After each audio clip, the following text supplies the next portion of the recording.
Hey there, you PCHers, welcome back. So where before we were simplifying trig expressions and we were trying to get them down to like a single thing, that was really just practice honing our skills for this lesson, which is proving trig identities. So it's basically the same, but there are some slight differences. So here, one of the differences is that you are actually shown what you are trying to simplify to. So we take something like this and then we try and simplify it down. So that's difference number one. Difference number two, or I don't know, thing number two to know is that we are only ever going to work on one side. So we choose a side and then we work with that side. We think about these as identities. We're verifying that this is equal to this. We're not going to be multiplying both sides by cosecant squared. We're not going to be dividing both sides by something. We really just work on one side, simplify it as much as we can. Hopefully it equals that. So at this point, what I want you to do, because you already have practice with this, is pause the video and see what you can do with this. Pause. Okay, hopefully you're back. You did some work with this, you tried your best, and you were able to prove that this is equal to that. So here's one way that you may have done this. You may have looked at this and thought, ooh, I see a lurking identity. I'm thinking about buying one cot at Costco. I can buy one cot at Costco and I can subtract the one, just subtract that one over there, and I'd get cotangent squared. Cotangent squared x is equal to cosecant squared x minus 1.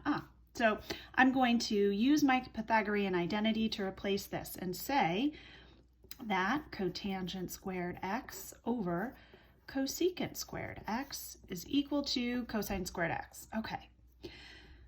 Well, now here I notice that these are both some reciprocal identities. Maybe there's stuff I can do with this. Cotangent, that is the same as cosine squared x over sine squared x divided by 1 over the sine squared x. And there's different things that you could do at this point. Maybe you would say, oh, well, this is cosine squared x over sine squared x times sine squared x. Maybe you did that already in one step. Maybe you canceled these. In either case, you get cosine squared x is equal to, cosine squared x. So in all my excitement, I forgot to adjust. So anyhow, there's one way to do it, but that's not the only way. Perhaps you thought about it differently. Perhaps you said cosecant squared x minus 1 over cosecant squared x equals cosine squared x. Here's our problem that we're trying to do. Maybe you noticed that this was a fraction that you could, sort of decompose. You could break apart. You could say that this cosecant squared x minus 1 is cosecant squared x over cosecant squared x minus 1 over cosecant squared x. Now remember, when we add and subtract fractions, right, we need a common denominator, so we put them together. Now this is just going in the reverse direction, breaking it apart.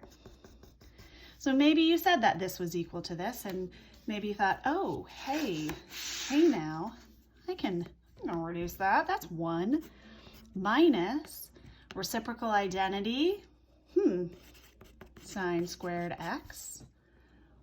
And then maybe you thought, ooh, hey, this looks like one of my Pythagorean identities. Sine squared x plus cosine squared x equals 1. And I could subtract sine squared x from both sides, and I'd get cosine squared x is equal to 1 minus sine squared x. And then I can just replace cosine squared x, and ta-da, it's the same. Yay, check. Woohoo!